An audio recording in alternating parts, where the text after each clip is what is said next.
بسم الله الرحمن الرحيم.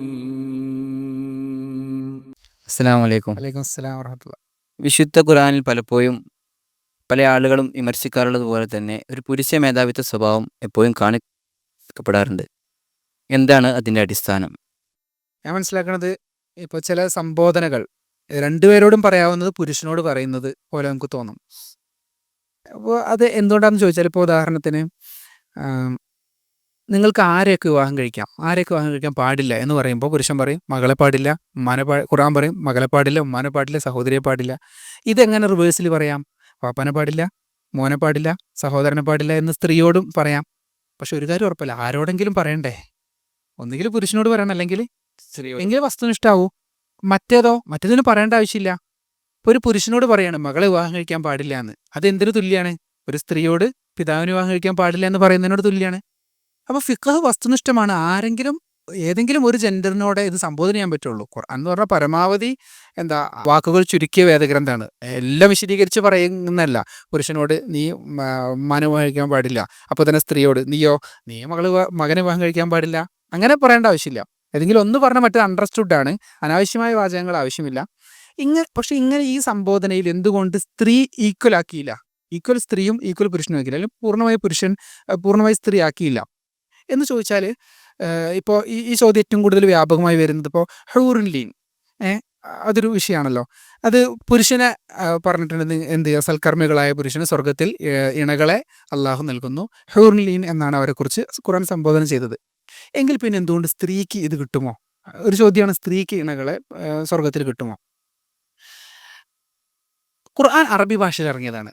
അറബി ഭാഷാ നിയമങ്ങൾക്കനുസരിച്ചുള്ള സംബോധനകളായിരിക്കും ഖുർആനിലുണ്ടാവുക. അറബി ഭാഷയുടെ ഒരു പ്രത്യേകത എന്താ വെച്ചാൽ, ഈ കോമൺ ജെൻഡർ തന്നെ മെയിൽ ജെൻഡറാണ്.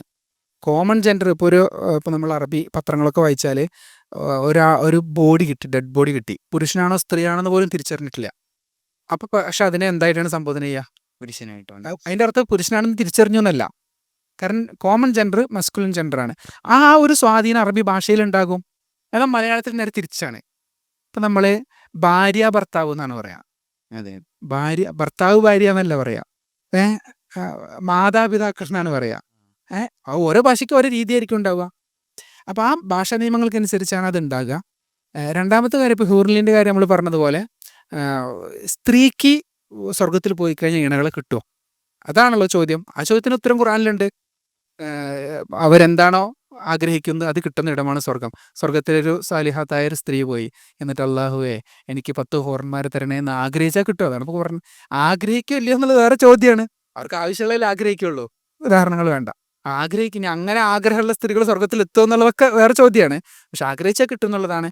പുരുഷൻ്റെ എന്തുകൊണ്ട് എടുത്തു പറഞ്ഞു? അത് അറബികളുടെയും അറബി ഭാഷയുടെയൊക്കെ ഒരു പ്രത്യേകത. ഒരു നമ്മളിപ്പോൾ അറബി എടുത്ത് പോയിട്ട് ഭാര്യയ്ക്കും മക്കൾക്കൊക്കെ എന്താ വിശേഷം, സുഖമല്ലേ എന്ന് ചോദിച്ചാൽ അവർക്കതൊരു ഇൻസൾട്ടായിട്ടാണ് ഒരു ഫീൽ ചെയ്യുക. കേരളത്തിൽ നമുക്ക് ആ പ്രശ്നമില്ല. അപ്പോൾ ഭാഷാ നിയമങ്ങൾക്കുള്ളിൽ നിന്നുകൊണ്ട് മാത്രമേ ഏതൊരു ഡോക്യുമെൻറ്റും വായിക്കാൻ പറ്റുള്ളൂ എന്നുള്ളതാണ് അടിസ്ഥാനപരമായിട്ട് മനസ്സിലാക്കേണ്ടത്. വസ്തുനിഷ്ഠത നോക്കുകയാണെങ്കിൽ ഏതെങ്കിലും ഒരു ജെൻഡറിനെ സംബോധന ചെയ്യണം എന്നുള്ളതാണ്. പിന്നീട് ഈ സ്ത്രീകളുടെ വിഷയത്തിൽ തന്നെ തൊലാഖുമായി ബന്ധപ്പെട്ട വിഷയങ്ങളിൽ പുരുഷനെ ഒരു സ്ത്രീയെ തൊലാഖ് ചെല്ലുമ്പോൾ അത് വളരെ എളുപ്പത്തിലൊരു ഒരു പ്രവൃത്തിയായിട്ട് പുരുഷൻ അനുഭവപ്പെടുന്നു. എന്നാൽ സ്ത്രീക്ക് അതേസമയം ഒരു പുരുഷനെ വിവാഹത്തിൽ നിന്ന് മോചിപ്പിക്കണമെങ്കിൽ അത് വലിയൊരു സ്ത്രീകൾക്ക് സാധിക്കാതെ വരുന്നൊരവസ്ഥ, അല്ലെങ്കിൽ വലിയ പ്രയാസപ്പെട്ട ഒരു സാഹചര്യത്തിലൂടെയാണ് സ്ത്രീ കടന്നു പോകേണ്ടത്. അപ്പോൾ എന്താണ് ഇതിലൊരു വ്യത്യാസം വരാനുള്ള കാരണം? ഒന്നാമത്തേത്, എന്താണ് ഒരു ദാമ്പത്യത്തിൻ്റെ ലക്ഷ്യം? അപ്പോൾ ഇസ്ലാമും ഈ മോഡേൺ ഐഡിയോളജികളും തമ്മിലൊരു തർക്കം. അവർ പറയും ഇക്വാലിറ്റിയാണ് അടിസ്ഥാനം. നമ്മൾ പറയും ഇക്വാലിറ്റി അല്ല അടിസ്ഥാനം, സന്തോഷമാണ് അടിസ്ഥാനം. ജനങ്ങൾക്ക് ആത്യന്തികമായിട്ട് വേണ്ടത് ഇക്വാലിറ്റി അല്ല. ജനങ്ങൾക്ക് ആത്യന്തികമായിട്ട് വേണ്ടത് എന്താ? സന്തോഷമാണ്. ഭർത്താവിന് അസുഖമാണെങ്കിൽ ഭാര്യ പരിചരിക്കുക, ഭാര്യയ്ക്ക് അസുഖമാണെങ്കിൽ ഭർത്താവ് പരിചരിക്കുക. ഇതാണ് അവിടെ വരിക. അല്ലാതെ ഈക്വലായിട്ടുള്ള പരിചരണം അങ്ങനെയല്ല, ഡേ നോക്കിയിട്ടുള്ളതല്ല അവിടെ വരുന്നത്. അപ്പോൾ ഇക്വാലിറ്റിയാണ് അടിസ്ഥാനമെങ്കിൽ എങ്ങനെ വേണം തൊലാക്ക്? പുരുഷനും വേണം, സ്ത്രീക്കും വേണം. തൊലാക്കിൻ്റെ ലക്ഷ്യം എന്താ? തൊലാക്ക് ചെല്ലാതിരിക്കുക എന്നുള്ളതാണ്. തൊലാക്കിൻ്റെ ലക്ഷ്യം യുദ്ധത്തിൻ്റെ ലക്ഷ്യം എന്താ? യുദ്ധം ഉണ്ടാവാതിരിക്കുക എന്നുള്ളതാണ്. യുദ്ധത്തിൻ്റെ ലക്ഷ്യം സമാധാനമാണ്. നിലവിൽ അസമാധാനങ്ങൾ നടക്കുന്നു, അതില്ലാതാക്കാനാണ് യുദ്ധം. എന്നുപോലെ തൊലാക്കിൻ്റെ ലക്ഷ്യം എന്ന് പറഞ്ഞാൽ തന്നെ ദാമ്പത്യം മുന്നോട്ട് പോകുക.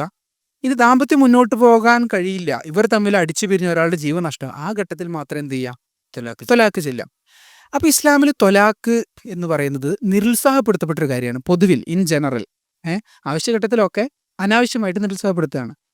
അങ്ങനെയാണെങ്കിൽ ഇക്വാലിറ്റിക്കാണെങ്കിൽ രണ്ടുപേർക്ക് അവസരം കൊടുക്കണം. രണ്ടുപേർക്ക് അവസരം കൊടുത്ത് തൊലാക്ക് കൂടുകയോ കുറയോ? കൂടും. തൊലാക്ക് കൂടും അല്ലേ?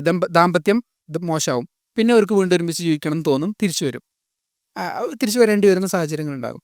അപ്പോൾ തൊലാക്കിന് രണ്ടുപേർക്ക് അവസരം കൊടുത്താൽ വിവാഹമോചനത്തിൻ്റെ എണ്ണം കൂടും, ദാമ്പത്യം തകരും, അതുമൂലം കുട്ടികളും എല്ലാവരും പ്രയാസപ്പെടും.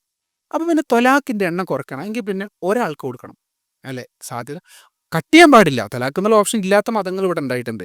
തൊലാക്കല്ല തന്നെ പാടില്ല. അതുകൊണ്ട് അനേകം ദുരന്തങ്ങളും ഉണ്ട്. അതുപോലെ അപ്പോൾ ഈ ഓപ്ഷൻ കട്ട് ചെയ്യാൻ പാടില്ല. പക്ഷേ ഒരുപാട് തൊലാക്ക് നടക്കാനും പാടില്ല. അപ്പോൾ എന്താണ്, ആർക്കെങ്കിലും ഒരാൾക്ക് വേണം എന്നുള്ളതായി. ഇനി ഇത് പുരുഷന് കൊടുക്കണോ സ്ത്രീക്ക് കൊടുക്കണോ? അവിടെയാണ് നമ്മൾ നേരത്തെ പറഞ്ഞ പുരുഷൻ്റെയും സ്ത്രീ. എന്തുകൊണ്ട് ഇസ്ലാം പുരുഷന് തൊലാക്ക് കൊടുത്തു? അള്ളാഹു അങ്ങനെയാണ് കൊടുത്തത്. നമ്മളതിൻ്റെ പൊരുളുകൾ ചെയ്യുകയാണ്. ഈ നിയമം അങ്ങനെ തന്നെ ഞാൻ വിശ്വസിക്കുന്നു. പക്ഷെ എന്തുകൊണ്ട് ആ നിയമത്തിൻ്റെ ഒരു പ്രസക്തി ഈ കാലത്ത് എങ്ങനെ ബോധ്യപ്പെടുത്താമെന്ന പൊരുളുകൾ ചെയ്യുകയാണ്. അപ്പോൾ പുരുഷൻ്റെയും സ്ത്രീയുടെയും മാനസികമായ സവിശേഷതകൾ നോക്കിയിട്ടാണല്ലോ അവർക്കുള്ള ഉത്തരവാദിത്തങ്ങൾ നൽകുക. അപ്പോൾ സ്ത്രീകൾക്കാണ് ഇസ്ലാം തൊലാക്ക് കൊടുത്തത് എങ്കിൽ ലോകത്തെല്ലാവർക്കും അംഗീകാരമുള്ള യോജിപ്പുള്ളൊരു കാര്യമാണ്. തൊലാക്കിൻ്റെ എണ്ണം കൂടും. എന്താ, ചെറിയ ദേഷ്യങ്ങൾ വരുമ്പോൾ തന്നെ തൊലാക്ക് ചെല്ലും. പുരുഷനാണെങ്കിലോ അവനെ അള്ളാഹു വിവാഹബന്ധത്തിൽ തൊലാക്ക് ചെല്ലാതിരിക്കാൻ കുറേ ലോക്ക് ഇട്ട് വെച്ചു. ഒന്ന് മഹർ അവനാണ് കൊടുക്കുന്നത്, നഫക്ക ചെലവ് അവനാണ് എടുക്കുന്നത്. ഇനി തൊലാക്ക് ചെല്ലിയാൽ അതിന് വേണ്ട നഷ്ടപരിഹാരം മുത്താഴ കൊടുക്കുന്ന ആരാണ്? പുരുഷനാണ്. പുരുഷൻ ചിന്തിക്കും, അവൻ ഫിനാൻഷ്യലി ലോക്ക്ഡ് ആണ് അതിന്. ഇനി മറ്റൊരു വിവാഹം കഴിക്കണമെങ്കിൽ ഇവൻ വീണ്ടും എന്ത് കൊടുക്കേണ്ടി വരികയാണ്? മഹർ കൊടുക്കേണ്ടി വരും. അങ്ങനെ പല കാരണങ്ങൾ കൊണ്ട് പുരുഷൻ തൊലാക്ക് ചെല്ലുന്നത് വളരെ കുറവാണ്. അപ്പോൾ തൊലാക്കിൻ്റെ എണ്ണം കുറയ്ക്കാൻ വേണ്ടി ആയതുകൊണ്ട് തന്നെ സ്വാഭാവികമായിട്ടും അത് ഒരാൾക്കേ കൊടുക്കാവൂ, അത് പുരുഷന് കൊടുത്തു എന്നുള്ളതാണ്. എന്നാൽ സ്ത്രീക്ക് അത്യാവശ്യ ഘട്ടത്തിൽ ഓപ്ഷൻസ് കൊടുത്തു. ഫസ്ഖിൻ്റെയും ഖുലഹിൻ്റെയും ഓപ്ഷൻ കൊടുത്തു. അതാണ് നമുക്ക് ഇന്ന് മനസ്സിലാക്കാൻ പറ്റുന്നൊരു കാര്യം. പിന്നീട് ഈ തൊലാക്കിൻ്റെ വിഷയം വരുമ്പോൾ തന്നെ പുരുഷന് സ്ത്രീയെ ഒരവസരത്തിൽ അടിക്കാനുള്ളൊരു അവസരം ഖുർആനിലൊക്കെ പറയുന്നുണ്ട്, അങ്ങനെ ഒരു അവസരമുണ്ട്. അപ്പം അതിനെ പുതിയ കാലത്ത് മറ്റൊരു രീതിയിൽ വ്യാഖ്യാനിക്കണോ, അത് അതിനെങ്ങനെയാണ് വായിക്കേണ്ടത്? ഒന്നാമത്തത്, എപ്പോഴാണ് ഫളറിബൂഹുന്ന അവളെ അടിക്കണം എന്ന പദം ഖുർആനിലുള്ളത്? അത് തൊലാക്കിനെ പ്രിവെൻറ്റ് ചെയ്യാൻ വേണ്ടിയിട്ടാണ്. രണ്ടുപേരും തമ്മിൽ അസ്വാരസ്യം വന്നു.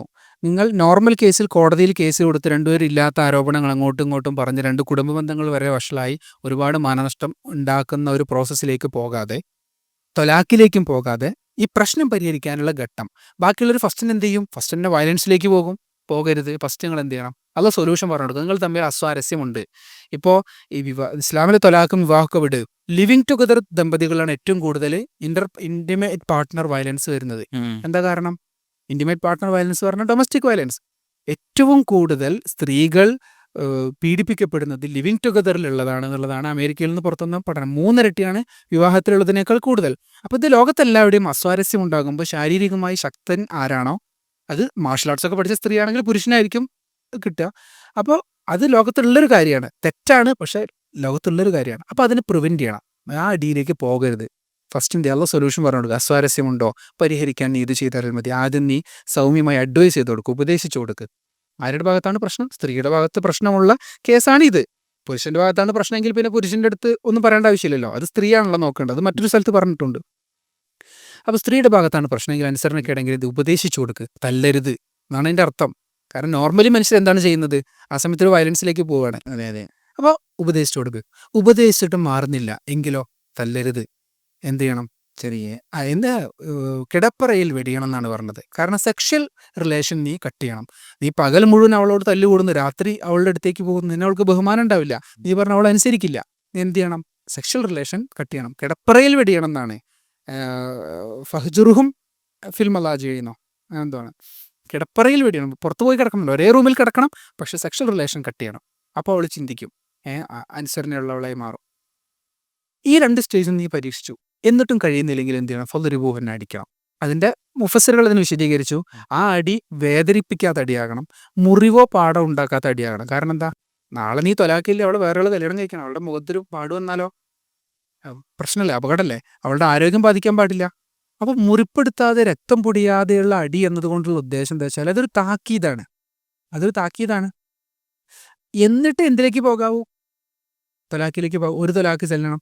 അപ്പോൾ പ്രശ്നങ്ങളുണ്ടായാൽ അത് പരിഹരിക്കാൻ അല്ലാഹു വഴി പറഞ്ഞുകൊടുത്ത് തൊലാക്കിനെ പ്രിവെൻറ്റ് ചെയ്യാനുള്ളൊരു വഴിയായിട്ടാണ് എന്ത് പറഞ്ഞത്, ഒരു സ്റ്റെപ്പായിട്ടാണ് പറഞ്ഞത്. എന്ത്? മുറിപ്പെടുത്താതെ രക്തം പൊടിയാതെയുള്ള പാടുവരാതെയുള്ള അടി എന്ന് പറഞ്ഞത്. അപ്പോൾ ഇതിനെ ആർക്കും എതിർക്കാൻ കഴിയില്ല. പക്ഷേ എതിർക്കാം എന്ത്? പുരുഷന്റെ ഭാഗത്ത് പ്രശ്നം ഉണ്ടെങ്കിൽ സ്ത്രീക്ക് ഇത് ചെയ്യാൻ പറ്റുമോ? അതൊരു വാലിഡ് ചോദ്യമാണ്. അതെ. ഇക്വാലിറ്റി അടിസ്ഥാനപ്പെടുത്തുകയാണെങ്കിൽ വാലിഡ് ആയിട്ടുള്ള ഒരു ക്വസ്റ്റ്യനാണ്. പക്ഷെ ഒരു കാര്യം അറിയാം, ഈ നിയമങ്ങൾ എന്ത് പ്രിവെന്റ് ചെയ്യാൻ വേണ്ടിയിട്ടുള്ളതാണ്? തൊലാക്ക് പ്രിവെന്റ് ചെയ്യാൻ വേണ്ടിയിട്ടുള്ളതാണ്. തൊലാക്ക് പ്രിവെന്റ് ചെയ്യാൻ ഇക്വാലിറ്റിക്ക് വേണ്ടിയിട്ടാണെങ്കിൽ പഠിച്ചവൻ എന്ത് പറയാം? പുരുഷന്റെ ഭാഗത്ത് പ്രശ്നം ഉണ്ടെങ്കിൽ സ്ത്രീ എന്ത് ചെയ്യണം? ഇതേപോലെ അടിക്കണം എന്ന് പറയാം. പക്ഷെ അങ്ങനെ അടിച്ച തൊലാക്കിന്റെ റേറ്റ് പുരുഷന്റെ അടുത്തുള്ളത്. തൊലാക്ക് പെട്ടെന്ന് നടക്കും. അപ്പൊ തൊലാക്ക് പ്രിവെന്റ് ചെയ്യാൻ വേണ്ടിയിട്ട് തൊലാക്ക് ഇരട്ടിയാവുന്ന ഒരു വഴി പറയാൻ പാടില്ലല്ലോ. അപ്പൊ എന്ത് ചെയ്തു? സ്ത്രീയുടെ പുരുഷന്റെ ഭാഗത്താണ് പ്രശ്നമുണ്ടെങ്കിൽ ഇത് പണിഷ്മെന്റിന്റെ കൂടി ഭാഗമാണല്ലോ, ശിക്ഷണത്തിന്റെ കൂടി ഭാഗമാണല്ലോ. ശിക്ഷണത്തിന്റെ ഒരു സൈക്കോളജി എന്താ വെച്ചാൽ, ആർക്കാണോ അതോറിറ്റി ഉള്ളത്, പവർ ഉള്ളത്, അവരാണ് നടപ്പിലാക്കേണ്ടതെന്നുള്ള. അപ്പൊ ഇസ്ലാം അരിജാല ഖവ്വാമൂന അലൻ നിസാ, സ്ത്രീയുടെ സംരക്ഷണ ബാധ്യത ആർക്കാണുള്ളത്? പുരുഷനാണുള്ളത്. അപ്പോൾ അവരുടെ ഈ ശിക്ഷണം ആര് നടത്തുക? പുരുഷൻ നടത്തുക. പുരുഷന്റെ ഭാഗത്ത് തെറ്റാണെങ്കിലോ ആരാണ് പുരുഷനേക്കാൾ ശക്തൻ? ആ നാട്ടിലെ കാളിയാണ്. സ്ത്രീ എന്ത് ചെയ്യണം? ആ കാളിയോട് പരാതിപ്പെടണം. കാളി ആ ശിക്ഷണ നടപടികൾ ചെയ്യും. കാളി പറയും നീ ഇനി മേലിൽ ഇങ്ങനെ ചെയ്യരുത് എന്ന് പറഞ്ഞിട്ട്, മേലിൽ ഇങ്ങനെ ചെയ്ത പിടിച്ച് ജയിലിടുമെന്ന് ഇന്നത്തെ ജഡ്ജ് പറയുന്ന പോലെ നടത്തും. അപ്പോൾ ബന്ധം മുന്നോട്ട് പോകും. അപ്പോൾ ഇതാണ് ഇസ്ലാം അതിൽ കണ്ടിട്ടുള്ള ഒരു പവർ പൊളിറ്റിക്സ്. ഇസ്ലാമിൽ ആരോപിക്കപ്പെടുന്ന മറ്റൊരു കാര്യമാണ് പുരുഷന് ഒന്നിലധികം ഭാര്യമാരെ ഉപയോഗിക്കാനുള്ള അവസരമുണ്ട്. എന്നാൽ സ്ത്രീക്ക് ഒരു പുരുഷനെ മാത്രം ഒരു സമയം ഉപയോഗിക്കാനുള്ള അവസരം മാത്രമേ ഉള്ളൂ. അപ്പോൾ എന്താണ് ഇതിലെ ഒരു വ്യത്യാസത്തിനുള്ള കാരണം? സത്യത്തിൽ അങ്ങനെ ഒരു ചോദ്യം ഓർഗാനിക്കലി ഇവോൾവ് ചെയ്യില്ല. എന്തുകൊണ്ട് ചോദിച്ചാൽ ലോകത്ത് പോളിയാൻഡ്രി ഉണ്ടായിരുന്ന, ബഹുഭർത്തൃത്വം ഉണ്ടായിരുന്ന സമൂഹങ്ങളൊന്നും നിലനിന്നിട്ടില്ല. എല്ലാം അൺസ്റ്റേബിൾ ആയിരുന്നു. എവല്യൂഷൻ പ്രകാരം തന്നെ പോളിഗമി സർവൈവലിന് ഹെൽപ്പ് ചെയ്തിട്ടുള്ളൊരു കാര്യമാണ്. ഒരു പുരുഷൻ അനേകം സ്ത്രീകൾ എന്ത് ചെയ്യുന്നു? കുഞ്ഞുങ്ങൾ ഉണ്ടാക്കുന്നു. അത് സർവൈവലിന് ഫിറ്റ് ആയിട്ടുള്ളൊരു കാര്യമാണ്. സൊസൈറ്റിയുടെ കട്ടുറപ്പ്, അതുപോലെ പൈതൃകം, ഇതൊക്കെ ഈ പൈതൃകം എന്നുള്ളതൊക്കെ സർവൈവലിന് വലിയ ബെനിഫിറ്റ് ചെയ്തിട്ടുണ്ട്. കാരണം ഒരു ഗോത്രം സർവൈവ് ചെയ്യണമെങ്കിൽ ആ ഗോത്രത്തിന് ഒരു അഭിമാനം വേണം. ആ അഭിമാനം എന്തിൻ്റെ പേരില്ല? എൻ്റെ വാപ്പനാളാണെന്നുള്ള ആ ഒരു ഇത്. അപ്പോൾ ഞാൻ എവല്യൂഷണറി ബെനിഫിറ്റ് ഉണ്ട് എന്നുള്ളത് ഇസ്ലാമിൽ ജസ്റ്റിഫിക്കേഷൻ ഒന്നുമല്ല, മറിച്ച് അതിൻ്റെ ഒരു റിയാലിറ്റി പറയാണ്, ബയോളജിക്കൽ റിയാലിറ്റി പറയാണ്. അപ്പോൾ പോളിഗമിയാണ് നാച്ചുറൽ ആയിട്ടുള്ളത് എന്നുള്ളത് നമുക്ക് ഹിസ്റ്റോറിക്കലി ആൻഡ് ആന്ത്രപ്പോളജിക്കലി തെളിയിക്കാൻ പറ്റും.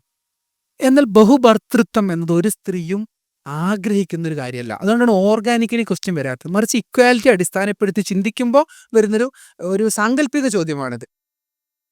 ഓർഗാനിക്കലി ചോദ്യം വരുന്നില്ല എന്ന് വെച്ചാൽ, ഇപ്പോൾ സ്ത്രീകളോട് പോയിട്ട് ഒരു പുരുഷൻ്റെ അടുത്ത് പോയിട്ട് ചോദിക്കുക ഒരാൾ ബഹുഭാരിത്വത്തെക്കുറിച്ചുള്ള ചർച്ച നടക്കുകയാണെങ്കിൽ, എണീക്കും വയ്യാതെ കിടക്കണ പുരുഷനാണെങ്കിൽ എന്തെങ്കിലും അഭിപ്രായം പറയും. കാരണം പുരുഷന് അത് നാച്ചുറലി ഒരു താല്പര്യമുള്ള കാര്യമാണ്. എന്നാൽ സ്ത്രീകൾക്കിടയിൽ ബഹുഭർത്തത്വത്തെക്കുറിച്ചൊരു ചർച്ച ചോദിച്ചാൽ എന്താ ഉണ്ടാവുക? അവരതിനെ തള്ളിക്കളയും.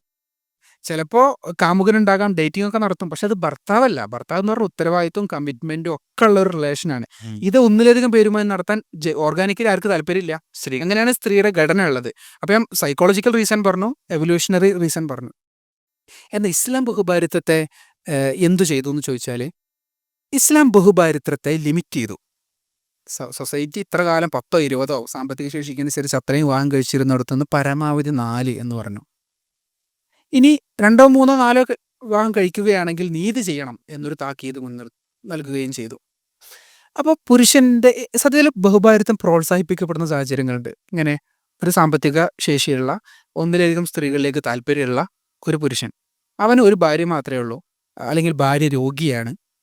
അപ്പോൾ ഇവൻ എന്തിലേക്ക് പോകരുത്? ഒരു അഡൾട്ടറിയിലേക്ക്, ഒരു വ്യഭിചാരത്തിലേക്ക് പോകരുത്. നീ എന്ത് ചെയ്യണം? നീ നിക്കാഹ് കൊടുത്തൊരു സ്ത്രീ വിവാഹം കഴിക്കണം എന്ന് പറയാം. ഇവിടെ ബഹുഭാരിത്വം എന്നുള്ള ഓപ്ഷൻ ഇല്ലെങ്കിൽ എന്ത് ചെയ്യേണ്ടി വരും? He's force to divorce her, അല്ലേ? രോഗിയായ ഭാര്യ അയാൾ വിവാഹമോചനം ചെയ്യേണ്ടി വരും, അല്ലെ? ഏക ഭാര്യ മാത്രമേ ഉള്ളൂ, അല്ലെങ്കിൽ എന്ത് ചെയ്യേണ്ടി വരും? അതൊരു തെറ്റിലേക്ക് പോകേണ്ടി വരും. അപ്പോൾ ഈ 2 തിന്മകളെയും ഇസ്ലാം ബഹുഭാരിത്വം എന്ന നിയമത്തിലൂടെ തടയാണ് ചെയ്യണത്. എന്നതിൻ്റെ റിവേഴ്സ് എന്തുകൊണ്ട് നടക്കണില്ല? അതൊരു ക്വസ്റ്റ്യൻ ആണല്ലോ. അതെ, ഭർത്താവ് രോഗിയെ കിടക്കുകയാണ്, സ്ത്രീയുടെ ആവശ്യങ്ങൾ നടക്കുന്നില്ല. ഇതെന്തുകൊണ്ട് നടക്കുന്നില്ല എന്ന് വെച്ചാൽ, ബഹുഭർത്തൃത്വം സൊസൈറ്റിയിൽ ഒരുപാട് പ്രശ്നങ്ങൾ ഉണ്ടാക്കും. ഈ നിലവിലുള്ള പ്രശ്നത്തെ പരിഹരിക്കാൻ ബഹുഭർത്തൃത്വം കൊണ്ടുവന്നാലോ നിലവിലുള്ളതിനേക്കാൾ കൂടുതൽ സങ്കീർണമായ പ്രശ്നങ്ങൾ ഉണ്ടാക്കും. അങ്ങനത്തെ ഒരു സൊല്യൂഷൻ ആരും പ്രപ്പോസ് ചെയ്യില്ല. നിലവിലൊരു രോഗമുണ്ട്, ഇതിൻ്റെ മരുന്നുണ്ട്, പക്ഷെ മരുന്ന് കഴിച്ചതിനേക്കാളും വലിയ രോഗം ഉണ്ടാവും എന്ന് പറഞ്ഞാൽ ആ മരുന്നൊരിക്കലും മരുന്നല്ല. അപ്പോൾ നിലവിൽ ഒരുപാട് അനാർക്കസ് ആയിട്ടുള്ള പ്രശ്നങ്ങൾ ഉണ്ടാക്കും. അപ്പോൾ വേറൊരു ചോദ്യമാണ്, സ്ത്രീകളുടെ എണ്ണം കൂടുതലാണെങ്കിൽ ബഹുഭാരിത്വം പ്രാക്ടിക്കൽ അല്ലേ? അങ്ങനെയെങ്കിൽ പുരുഷന്മാരുടെ എണ്ണം കൂടിയാണെങ്കിൽ ബഹുഭർത്തൃത്വം കൊണ്ടുവരണ്ടേ? ബഹുഭർത്തൃത്വം കൊണ്ടുവന്ന ഈ പ്രശ്നം ഉണ്ടാവും. അപ്പോൾ ഇസ്ലാം അത് എങ്ങനെയാണ് പരിഹരിക്കുക? അതിൻ്റെ മാതൃക ഹിജ്റയിലുണ്ട്. അതായത് ഹിജ്റ പോകുന്ന സമയത്ത് പോകുന്ന മുഹാജിറുകൾക്ക് എന്തില്ല? ഭാര്യമാരില്ല. അൻസാറുകൾ എന്ത് ചെയ്തു? അവരുടെ ഭാര്യമാർ ഭാര്യമാരെ തൊലാക്ക് ചെയ്തിട്ട് അവർക്ക് വിവാഹം ചെയ്ത് കൊടുത്തു. അപ്പോൾ സ്ത്രീകൾ കുറവാണെങ്കിൽ എന്ത് ചെയ്യും? ചിലപ്പോൾ ആ രീതിയിലേക്ക് വരേണ്ടി വരുമോ? ആ നാട്ടിൽ ഇമാം അങ്ങനെ പറയും. കാരണം എന്താ, സൊസൈറ്റി തെറ്റിലേക്ക് പോകരുത്, എല്ലാവർക്കും ഇണകൾ വേണ്ടേ. അപ്പോൾ വേണമെങ്കിൽ ഒരു 10 വർഷം ഒരാളുടെ ഒപ്പം ജീവിച്ചാൽ തൊലാക്ക് ചെയ്ത് സഹോദരനെ വിവാഹം ചെയ്ത് കൊടുക്കാൻ വേണ്ടി അങ്ങനെ ആ ഒരു സൊല്യൂഷൻ ഇസ്ലാമിൽ ഉപയോഗിച്ച ചരിത്രമുണ്ട്. അതല്ലാതെ എന്ത് ഒരിക്കലും സൊല്യൂഷൻ അല്ല. വേർതിരുത്തം ഒരിക്കലും സൊല്യൂഷൻ അല്ല. അത് സൊസൈറ്റിയിൽ ഒരുപാട് പ്രശ്നങ്ങൾ ഉണ്ടാക്കുകയാണ് ചെയ്യുക. ഇനി ബഹുഭാര്യത്വം തന്നെ ഇത് പുരുഷനെന്തോ ഒരു ഗുണകരമായ കാര്യമാണെന്നാണ് സൊസൈറ്റി തെറ്റിദ്ധരിച്ചു വെച്ചിട്ടുള്ളത്. ഒരിക്കലും പുരുഷന് ഒരു ഇത് പറയാം, ഒരു പുരുഷൻ അവന് ഒരു പെൺകുട്ടിയെ ഇഷ്ടമായി, അവൻ്റെ കൂട്ടുകാരൻ്റെ പെങ്ങളാണ്, അവൻ കേട്ടിട്ടുണ്ട്, നല്ല അറിവുണ്ട്, നല്ല സൗന്ദര്യമുണ്ട്. വാപ്പ അവനോട് പറഞ്ഞു, വാപ്പ സഹോദരനോട് ചോദിക്കാൻ മോശമല്ലേ, വാപ്പ ഒന്ന് അന്വേഷിക്കുന്നു പറഞ്ഞു. വാപ്പ പോയി അന്വേഷിച്ചപ്പോൾ പറയാണ്, മോനെ കഴിഞ്ഞ വർഷം നിക്കാഹ് കഴിഞ്ഞ കുട്ടിയാണെന്ന്. ഇവന് ഓപ്ഷൻ ഉണ്ടോ? ഇല്ല. ഓപ്ഷൻ ഇല്ല. ഒന്ന് റിവേഴ്സ് സെനേറിയോ ചിന്തിച്ചാലോ? ഒരു പെൺകുട്ടി അവളുടെ കൂട്ടുകാരിയുടെ ഇക്കാനെ കുറിച്ച് കേട്ടിട്ടുണ്ട്, കണ്ടിട്ടും പരിചയമൊന്നുമില്ല. അപ്പോൾ കല്യാണം കഴിച്ചാൽ കൊള്ളാൻ തോന്നി. ഇവളോട് ചോദിക്കാൻ ചമ്മല്, ഉപ്പാനോട് പോയി പറഞ്ഞു. ഉപ്പ അന്വേഷിച്ചപ്പോൾ പറയണ, മോളെ 1 വർഷം മുമ്പ് നിക്കാഹ് കഴിഞ്ഞു എന്ന് പറഞ്ഞു. ഈ പെൺകുട്ടിക്ക് ഓപ്ഷൻ ഉണ്ടോ? ബഹുഭാര്യത്വം എന്ന ഓപ്ഷൻ ഇസ്ലാമിൽ ഉള്ളത് കൊണ്ട് ഈ പെൺകുട്ടിക്ക് ഓപ്ഷൻ ഉണ്ടോ? ഓൾറെഡി ഭാര്യ ഉള്ള ഒരാൾ വിവാഹം കഴിക്കാൻ പറ്റുമോ? കല്യാണം കഴിക്കാം. അപ്പോൾ അത് ആരുടെ ഓപ്ഷൻ അവിടെ സംരക്ഷിക്കപ്പെട്ടത്? സ്ത്രീയുടെ ഓപ്ഷനാണ്. സ്ത്രീ. അതുകൂടി അങ്ങനത്തെ ഒരു വശം കൂടി ഉണ്ടെന്ന് പറയാം. അത് വേണ്ടിക്കണമെന്നല്ല. അപ്പോൾ ഇത് സ്ത്രീ വിരുദ്ധമാണ് എന്നൊരു സൈഡിൽ പറയുമ്പോൾ ഇങ്ങനെ ഒരു സൈഡ് കൂടി ഇവിടെ ഉണ്ട്. അപ്പോൾ ബഹുഭാര്യത്വം ഒന്നാം ഭാര്യയ്ക്ക് മാത്രം എതിർപ്പുള്ളൊരു കാര്യമായിട്ട് മാറി. കാരണം രണ്ടാമത് കാണിക്കുന്ന കല്ലിനും മണ്ണിനൊന്നും അല്ലല്ലോ. അതെ അതെ. എന്നാൽ നമ്മൾ കേരളത്തിൻ്റെ സാഹചര്യം വിട്ടിട്ട് പുറത്ത് പോയി നോക്കും. ഇപ്പോൾ UAE പോയി ചോദിച്ചാൽ എൻ്റെ ഭർത്താവിന് ഒരു ഭാര്യ, ഞാൻ മാത്രമേ ഉള്ളൂ പറഞ്ഞാൽ അവർക്കൊരു കുറച്ചിലാണ്. 2 കാറുണ്ട് പറയണ പോലെയാണ് 2 ഭാര്യ. വല്ലാഹി അത് റിയാലിറ്റിയാണ്. അങ്ങനത്തെ ഒരു സൊസൈറ്റി അവിടെ ഉണ്ടല്ലോ. കാരണം ഇസ്ലാം നൽകുന്ന ആനുകൂല്യങ്ങൾ ഭാര്യമാർക്ക് നൽകിയാൽ അവർക്കിതിൽ പ്രശ്നം ഉണ്ടാവില്ല എന്നുള്ളതാണ്. കേരളത്തിൽ എന്താ പ്രശ്നം വെച്ചാൽ ഭാര്യമാരെ ഭർത്താക്കന്മാർ പരിപാലിക്കില്ല. പല വീടുകളിലും സ്ത്രീകൾ ജോലിക്ക് പോയിട്ടാണ് കുടുംബം കഴിയുന്നത്. എന്നിട്ട് ഇവർ വേറെ കല്യാണം കൂടെ കഴിക്കാൻ പോയാൽ അപ്പോൾ സ്വാഭാവികമായിട്ട് അതിനോട് റെസസീവ് മെൻറ്റാലിറ്റി കൂടെ ഉണ്ടാകും. അതെ അതെ. ഇത് ബഹുഭാര്യത്തെ പ്രൊമോട്ട് ചെയ്യാൻ വേണ്ടിയിട്ടില്ല. ഇസ്ലാമിലൊരു നിയമത്തെ അതിൻ്റെ റാഷണാലിറ്റി നമ്മൾ ജനങ്ങളെ ബോധ്യപ്പെടുത്തുക എന്നുള്ളത് നമ്മുടെ ഒരു ഉത്തരവാദിത്തമാണെന്നുള്ളതുകൊണ്ടാണ്.